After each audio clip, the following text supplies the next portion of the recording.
Ahanbamagtada Meerel Gi Mingsel na mayambu ikok ngona taramna uksari mayangi mafamda kudol tamjinabagidamak ngasi sana Leihao gi kulumdoi suba saruk puduna laksari wari asi kari orekpa kari thorakpa haibadu haujik wari asi taminaraga mayam punna khangminarasi haujik taminarasi sana Leihao gi kulumdoi suba saruk Sajik nganbi Leihao gi fagi aduda ngarang ahinggi akiba thaudok ado kaukthokli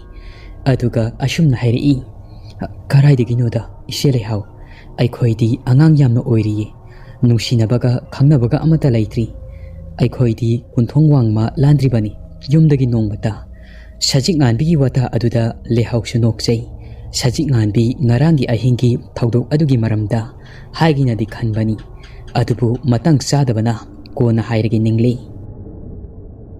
nungai wari aduda awa wari amaki iraini yasinba ado mahak pamlamdi ani adu wari sana sana chak thokli chak thoklaba matung imungi kupnong khara amasu suba loiri numit yongba matam ado khara lantharak nungsa haitarakpa matam aduda sija tumbisu kaithel dagi kumakli mama kaithel dagi kumlakpa aduda sajik nganbi kha Leihao kasu makhoi ani adu firol hongdokli ngasidi nongmaijing oibaga mata singlemiga punna koiba chatminarusi asi haigadabagi matung inna makhoi ani adu sija tumbida hairamle sija tumbina imagi ibema pangtheng nadi hanjilakanuko numit amamdringaida nakhoi ani halaknaba tawko matamnaga fattabani lekai asida iseng sengdaba nungsit amadi sitlibani lekai ase ingtha tapthadribani asini imana haigadabadi kaunuko Leihao su ahoi ima ngantana halakki asi hairamlaga sajik nganbi amadi Leihao punna thokri thongga lomda singlembi hoidi yaukri makhoi ahum adu pullaga haunaduna mamanabi indu hoidi chatkri nungthilgi matam aduda yum aduda Leihori ba haibabu shupna tangi sija tumbi khakta ngai hauri ayuk khudingi chencha chatlubaga ngasidi mahak mikuk amata oirabasu potharge khalli makhoi anisu nongphado koithok charosanu asi haiduna khalli sija tumbi asi khalladuna mahaki ka aduda hippa chankri haujikti tumbo hippoi mamit ado khangui ushalli hek ushenbaga sija tumbi mang amamang bahaurai mang aduda patpanda leiba ching amada kanagomba amana mahakpu tanarai tunglomdagi sija tumbi mang aduda thawai namdapo hingnaba cheli arapadagi khonjel masakti udi aduga asumna hairi khonjel aduna ngaiko senkinu sija tumbi aingoda maitiba pibani nangi natik natti aina hanasu haikrabani mamangda ai leingayda nang naning pangtaw tawba yaroi sija tumbi mahaki mamang aduda yamna wana pataba lambi adomda fauraga singya aduda cheli adumna chenduna lakpana singya aduda ujaw amagumna chawkhraba sana khongnang pambi amaga sana Leihao pambi amaga hauba thengnarammi sana Leihao makhong aduda mahak tuminna tasinuna Leiren adu lauduna mabu tanarklamba ado sana Leihao leiriba adomda changsinbaga ngamdri samai leiduna senkhri sana Leihao adu leirambana sija tumbi ukal oiri masa adu khajik awaba adu pothagi haituna tawringaida sana Leihao adugi mathaktagi lil amana khanghaudana jiri kumtharai aduga lil aduna sija tumbi da chikli sija tumbi tumlambadagi mikap khangthok thorai kari mangno haujikidobo aina mangisibo itatatana asi anangakta as makumang haibado soitri hais kaino mapaldagi aina tariba makolasibo makuna trani nungtilasidabo matang isa sada kai khongliba asibo as khongpam irei leitabadawna asi hairaduna sija tumbi imung adudagi tholai aduga ingkol aduda koyeng yengi kha pangwa maikai aduda maku ama tongduna makhoi yum lomda onchinduna khongduna lairamba ado haujikti uri mahakna singnaduna yengluni haiduna thoglakliba asi atai oiramdri maku oiramli maku adu ubada khoktak sai mahak karamnadi maku adubu talugani masada yamna hainadaba wakal amadi khanba horaklammi Shizutumbi maku aduda ngaihak yangamnaga imungda amuk sangai aduga numit adusu asumak tasilakli tawba yaba thabak khara amasu tawri numit tasilaklaba aduda leihauga sajik nganbigasu halai yamna harau-harauna wari sa-saduna monda nungaina halai mapi marol adu hongdoktuna sak ngana charaga fi sasi hainari mamanabi indu hoigi luhongba ado nangnaba pinaba potpang ani adu sakum aduda sangkhri Shizutumbi di makhoi ani subagi khara makhai komjari Shizutumbi wakhal kaya inung nungairamdi wakhalda ningjing mangjing yum aduda maku tonglamli magi ka aduda charang naduna leli leihauna chakhum lomdagi chak loire haiduna laurai Shizutumbi chakhum aduda chak chaba sanglai Shizutumbi chak chadum ahum maitan ahum hana chak chadringaida thaurang tawri madu ubada leihauna kayolona ima chak chadum ahum aduga tasilidobo Shizutumbi na Leihao ima kunthongda chakse thadukluge tawbani numidangbudi oire haibubu imasi handak marak mangkaya nungaiti adugi thadoke tawbani Laton amada fajana haplega chak chadum ahum adu thonga lomda mathanta makhuta thaumai ama paiduna thadukpa thorai chak adu latonda hapa ado fajana mafam chaba amada thamli aduga asumna machinda soli Asi charaga nangsu lairam lenda ingna sikna laibu oyuko inem ibema mi aina miram lenda leisagi miram len lairam len ani ase punsilaroisi aduga ngasi haiba numit asidagi aigi khumlen manglanda nokrem haigrem nabado amuk hana tawbiraganu Shizutumbi chak adu thadokpe hek loibaga yum lomda changai tawbaga nupi amagi khonjelna tunglomdagi Sija asi haiduna kaw makhol ama tarai Shizutumbi tunghanna thaumai adu pairaga amamba aduda yengthorai adubu kanamata leibadi uramdi khonjel adu laikhidraba magi manim lairingi khonjel ni haibada kakningai leiti Shizutumbi magi wakhalnara khalli sikhiba minabu halakba haunadi adugi sumathakta lairingi thawai sanaramba ado amai thawai matengdagi ngakpa yaba ngakthokhrabani magi wakhalna pangkhanda khanjinbu oiramgani asi haiduna khalli masa adu ningjing mangjing khongthang adu thangduna imungda changnaba hobe la ammi sumang matol adu yawrakpada khangen famapa aduda musuk muba nupara nupira khangdaba ama tuminna tasinduna phamlaga leiba ado Shizutumbina uri Madu ubada khong thangba thokhidri Shizutumbi ado chap leptuna sumang machi aduda leptuna lei wa ngangba thokhidri amuba ado mamai non thaduna makhong adu khuru ani adu sauduna tuminna famduna lei ashomdana chakumlom aduda leihauna kaidorobono ni aikoi imasibu thokhibadagi hanjilaktriba asibu ashomdana ngaibada pukata tawri chak lamakpa asida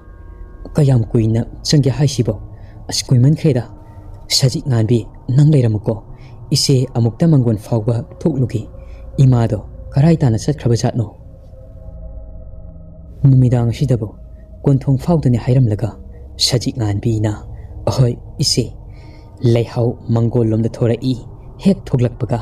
amuba adudi mangkri Shizutumbi di sumang machi amada tuminna tasintuna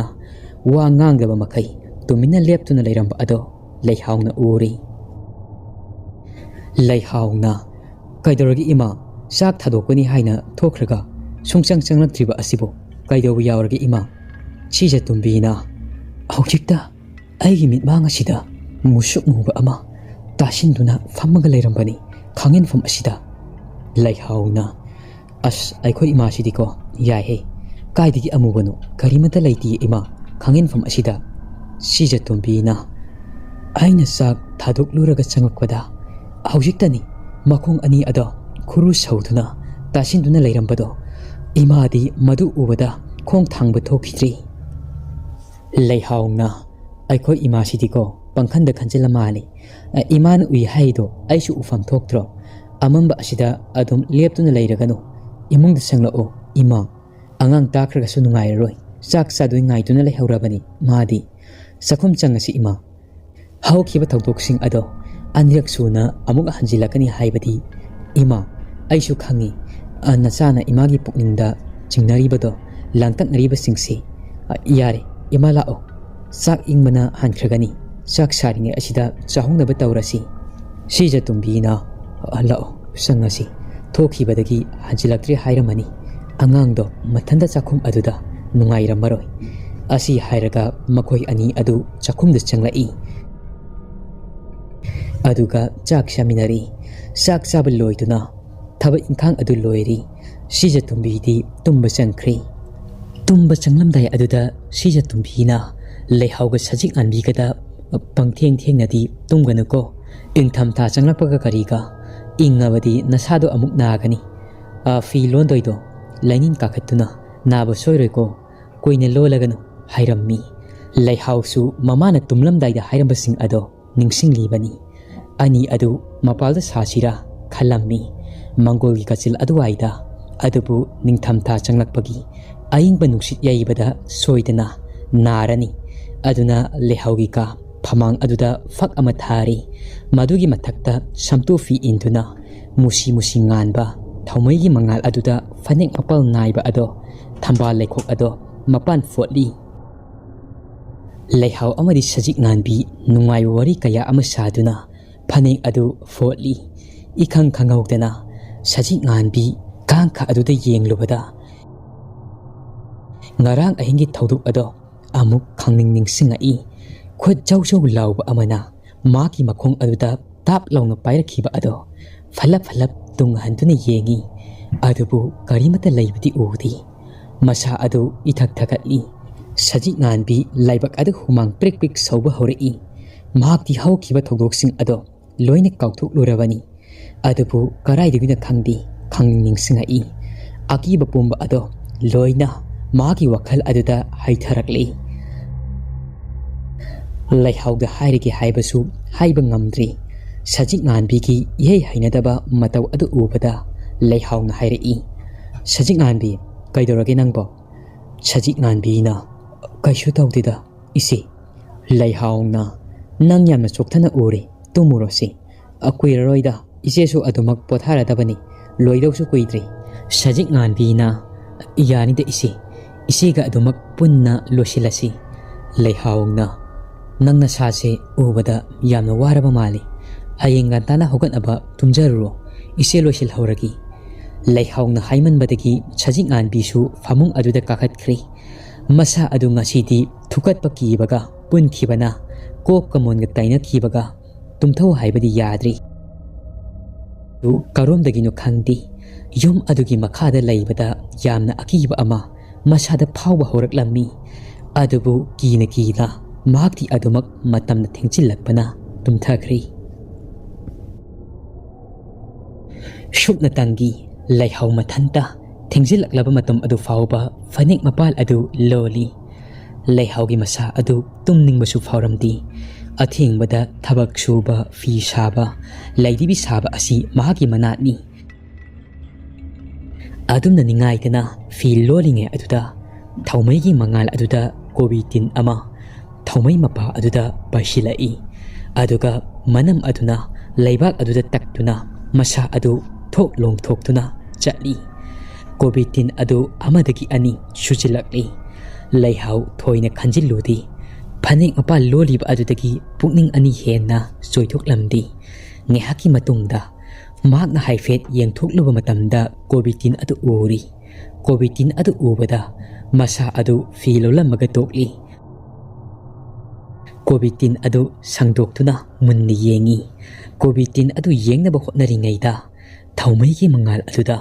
ꯌꯥꯝꯈ꯭ꯔꯕ ꯀꯣꯕꯤ ꯇꯤꯟ ꯃꯌꯥꯝ ꯑꯃ ꯁꯪꯒꯨ ꯁꯪꯒꯨ ꯄꯥꯏꯁꯤꯟꯕ ꯍꯧꯔꯛꯏ꯫ ꯀꯣꯕꯤ ꯇꯤꯟꯁꯤꯡ ꯑꯗꯣ ꯊꯧꯃꯩ ꯑꯗꯨꯒꯤ ꯑꯀꯣꯏꯕ ꯑꯗꯨꯗ ꯃꯊꯛ ꯃꯈꯥꯗꯪ ꯑꯣꯟꯗꯨꯅ ꯂꯦꯡ ꯂꯦꯡ ꯆꯠꯄ ꯍꯧꯔꯛꯏ꯫ ꯂꯩꯍꯥꯎ ꯉꯥꯏꯍꯥꯛꯇꯤ ꯋꯥꯈꯜꯗ ꯆꯦꯡꯃꯥꯡ ꯃꯥꯡꯏ꯫ ꯂꯩꯍꯥꯎ ꯐꯝꯂꯝꯕꯗꯒꯤ ꯍꯧꯒꯠꯂꯛꯏ ꯑꯗꯨꯒ ꯆꯥꯛꯈꯨꯝꯂꯣꯝꯗ ꯆꯦꯟꯁꯤꯟꯈ꯭ꯔꯦ꯫ ꯑꯗꯨꯒ ꯁꯨꯝꯆꯤꯠ ꯑꯗꯨ ꯄꯥꯏꯔꯒ ꯊꯨꯅ ꯌꯥꯡꯅ ꯆꯦꯡꯊꯣꯔꯛꯏ꯫ ꯃꯍꯥꯛꯀꯤ ꯀꯥ ꯇꯝꯅ ꯁꯨꯝꯆꯤꯠ ꯑꯗꯨꯅ ꯌꯥꯝꯈ꯭ꯔꯕ ꯀꯣꯕꯤ ꯇꯤꯟꯁꯤꯡ ꯑꯗꯣ ꯊꯥꯗꯨꯅ ꯍꯥꯠꯄ ꯌꯥꯎ ꯁꯤꯠꯄ ꯌꯥꯎꯕ ꯍꯧꯔꯛꯏ꯫ ꯀꯣꯕꯤ ꯇꯤꯟꯁꯤꯡ ꯑꯗꯨ ꯅꯩꯈꯥꯏꯗꯨꯅ ꯍꯥꯠꯄ ꯌꯥꯎ ꯁꯨꯝꯆꯤꯠ ꯃꯈꯣꯛ ꯑꯗꯨꯅ ꯅꯦꯠꯊꯠꯄ ꯌꯥꯎ꯫ ꯑꯗꯨꯕꯨ ꯉꯛꯂꯤꯕꯗꯤ ꯀꯣꯕꯤ ꯇꯤꯟꯁꯤꯡ ꯑꯗꯨꯒꯤ ꯃꯕꯨꯛꯁꯤꯡ ꯑꯗꯣ ꯅꯩꯊꯠꯄꯗ ꯇꯤꯜ ꯑꯗꯨꯒꯤ ꯃꯕꯨꯛꯁꯤꯡ ꯑꯗꯣ ꯏꯍꯥꯝ ꯍꯥꯝꯃꯤ꯫ ꯃꯕꯨꯛ ꯃꯅꯨꯡ ꯑꯗꯣ ꯇꯤꯟ ꯑꯃ ꯑꯣꯏꯕꯒꯤ ꯀꯩꯁꯨ ꯊꯣꯏꯅ ꯍꯦꯟꯅ ꯌꯥꯎꯔꯝꯗ꯭ꯔꯤ꯫ ꯃꯗꯨ ꯎꯕꯗ ꯂꯩꯍꯥꯎꯗꯤ ꯂꯋꯥꯏ ꯂꯨꯇꯣꯟ ꯁꯥꯠꯂꯤ꯫ ꯃꯍꯥꯛꯁꯨ ꯈꯪꯉꯤ ꯀꯣꯕꯤ ꯇꯤꯟ ꯄꯥꯏꯔꯛꯄ ꯑꯁꯤ ꯑꯐꯕ ꯈꯨꯗꯝ ꯑꯃꯗꯤ ꯅꯠꯇꯦ꯫ ꯃꯃꯥ ꯍꯧꯗꯣꯛꯁꯤꯔ ꯈꯜꯂꯤ ꯑꯗꯨꯕꯨ ꯅꯤꯡꯉꯥꯏꯗꯅ ꯇꯨꯝꯖꯔꯁꯅꯨ ꯈꯜꯂꯤ꯫ ꯃꯇꯝꯒ ꯊꯦꯡꯖꯤꯜꯂꯛꯄꯒ ꯀꯣꯕꯤ ꯇꯤꯟꯁꯤꯡ ꯑꯗꯣ ꯁꯨꯝꯆꯤꯠ ꯑꯗꯨꯅ ꯃꯐꯝ ꯆꯥꯕ ꯑꯃꯗ ꯇꯥꯁꯤꯜꯂꯒ ꯊꯝꯃꯤ꯫ ꯂꯩꯍꯥꯎ ꯐꯅꯦꯛ ꯂꯣꯟꯅꯤꯡꯕꯒ ꯐꯥꯎꯗ꯭ꯔꯤ꯫ ꯀꯣꯕꯤ ꯇꯤꯟꯁꯤꯡ ꯑꯗꯨ ꯎꯕꯗ ꯁꯨꯝꯆꯤꯠ ꯑꯗꯨ ꯑꯃꯨꯛ ꯆꯥꯛꯈꯨꯝ ꯑꯗꯨꯗ ꯊꯝꯂꯨꯔꯤ꯫ ꯃꯈꯨꯠ ꯑꯗꯨ ꯁꯦꯡꯅ ꯍꯥꯝꯇꯣꯛꯂꯒ ꯐꯛ ꯑꯗꯨꯗ ꯑꯃꯨꯛ ꯐꯝꯊꯔꯛꯏ꯫ ꯋꯥꯈꯜ ꯃꯌꯥꯝ ꯑꯃꯃꯨꯛ ꯈꯟꯕ ꯍꯧꯔꯛꯏ꯫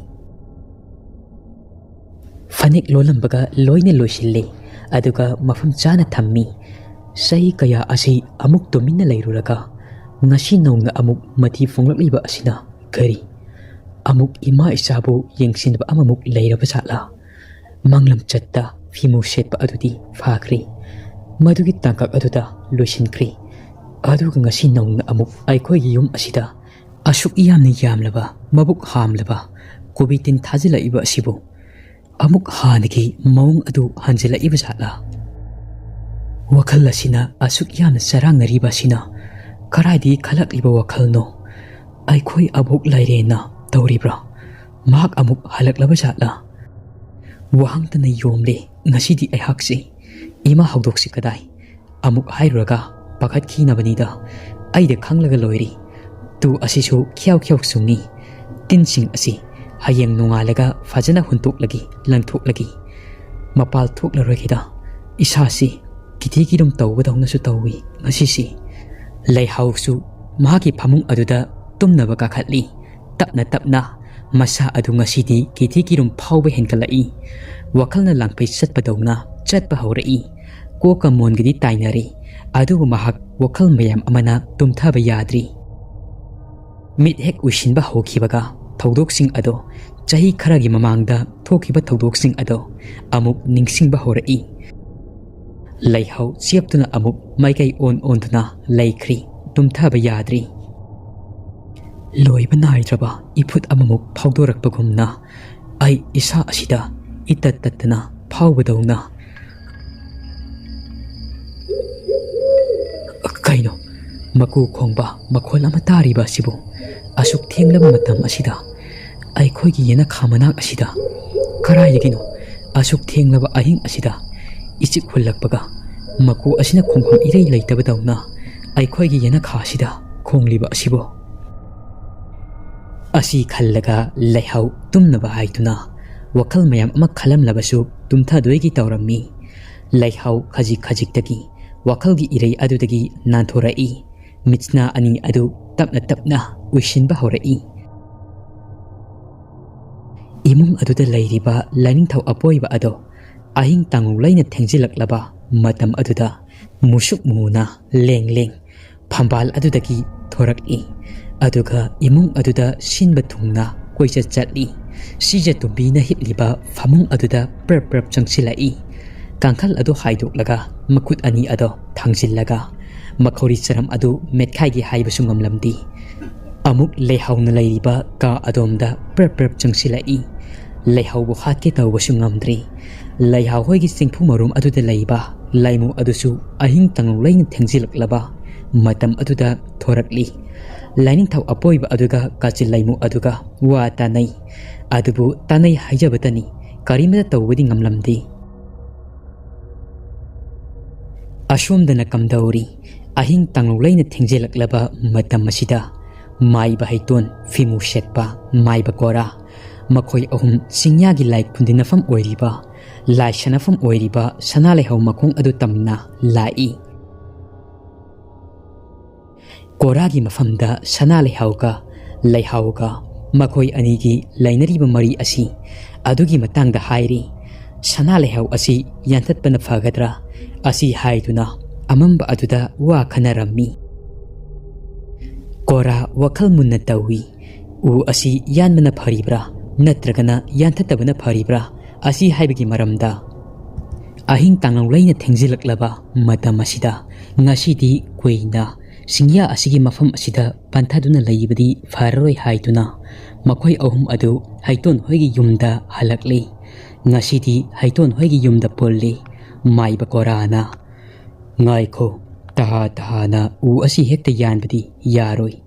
lai oiraba lai khundinafam oiriba chawraba sana layau asibu hekta nongma watingaida lai tau tinthau tawtuna urai haktabadi yaroi u asidagi sanana leihaugi masada lai sangkhibra mangonda lai asiga haujik suloina ribra asi haibado yengi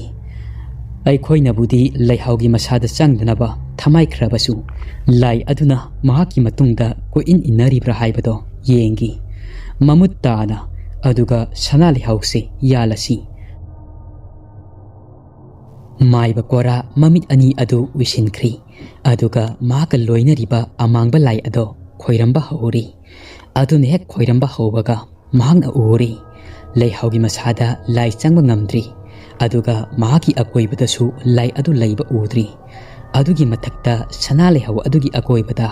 lai amata fauba leiba udri aduga amuksu maiba haitonna manglam chatta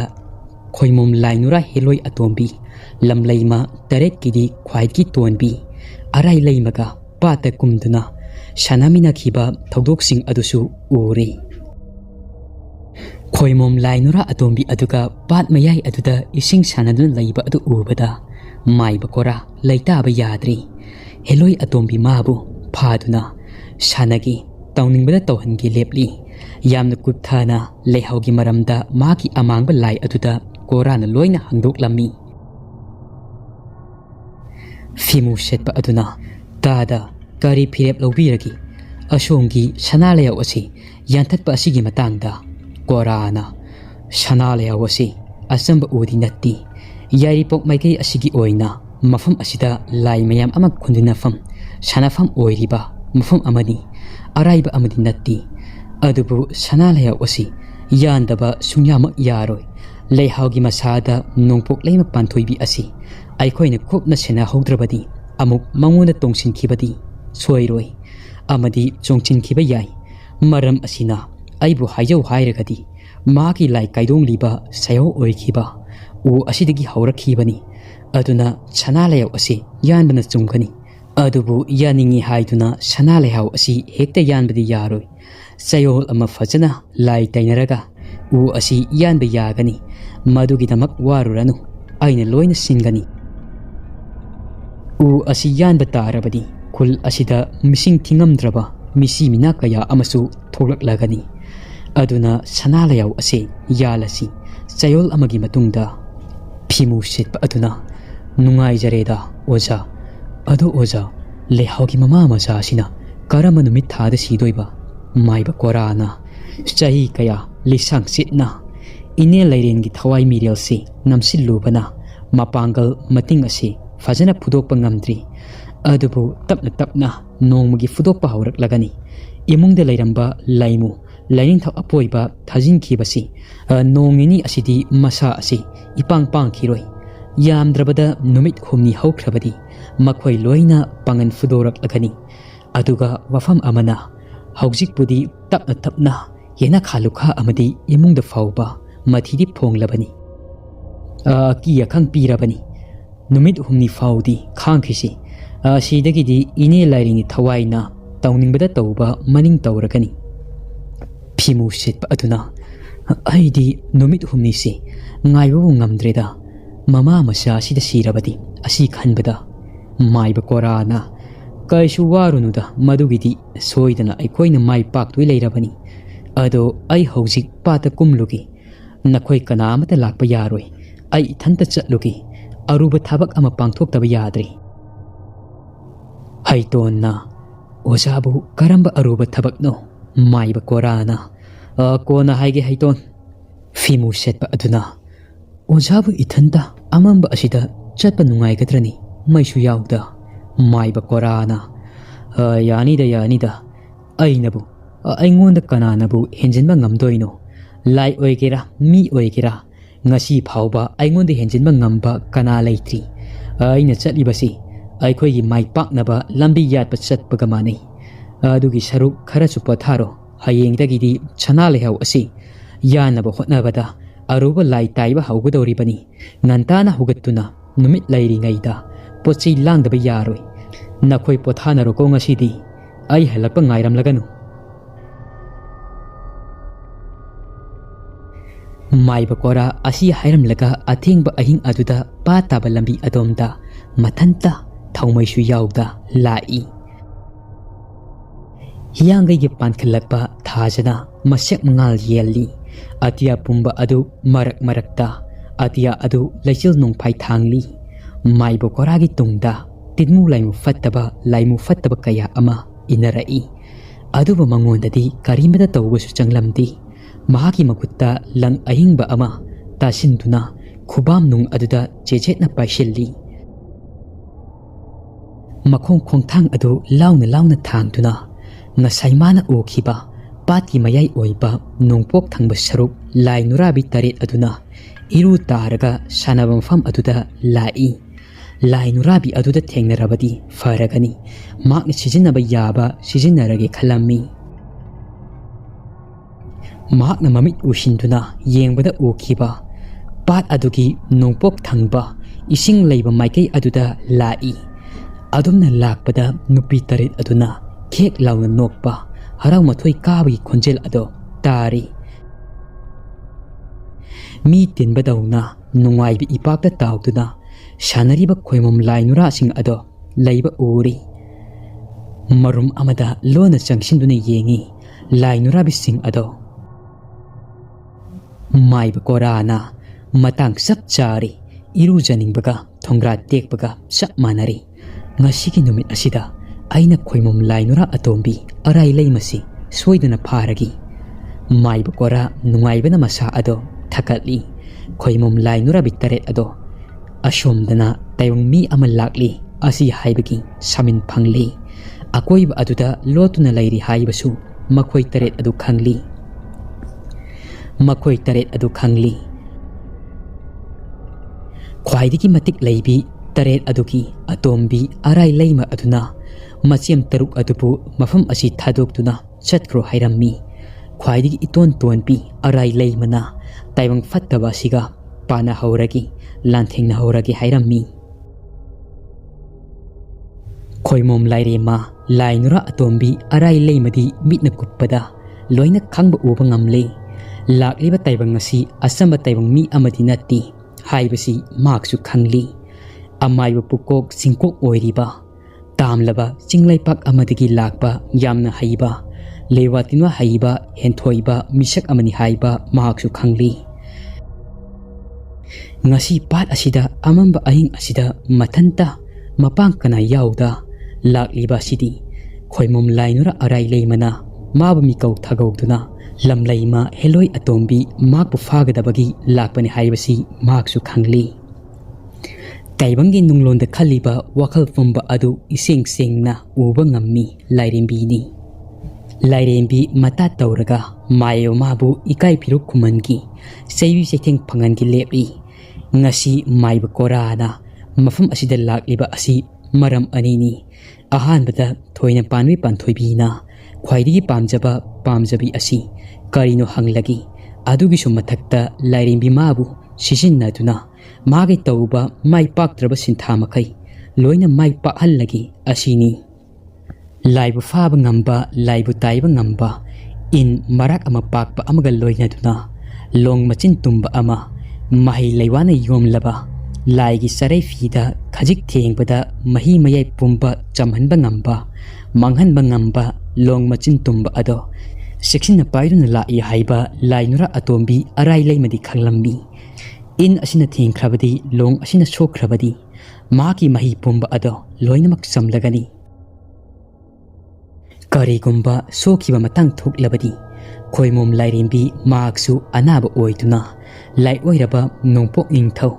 laihau nonglo langmaiba lai singbu layeng bangamba amatta ngairaba nongpok laihau amaiba nattana upai leiti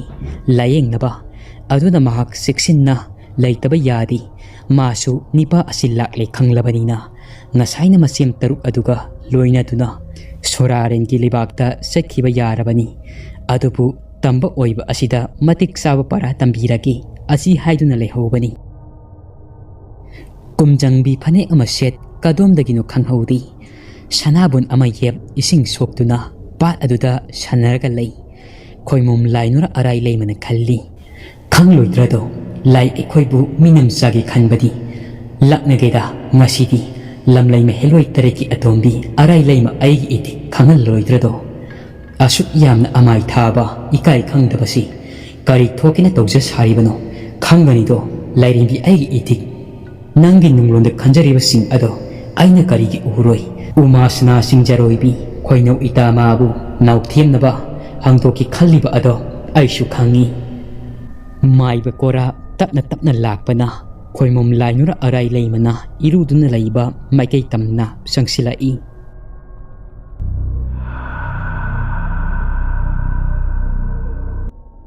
wari asiki kulumdo shobe saruk matang si loisari wari asi pathok saba matamda soikilan ki bayawrabasu mayam ngakpiu asiki iroinana wari asigi makha mathangi numitta mayam punna ngai minarasi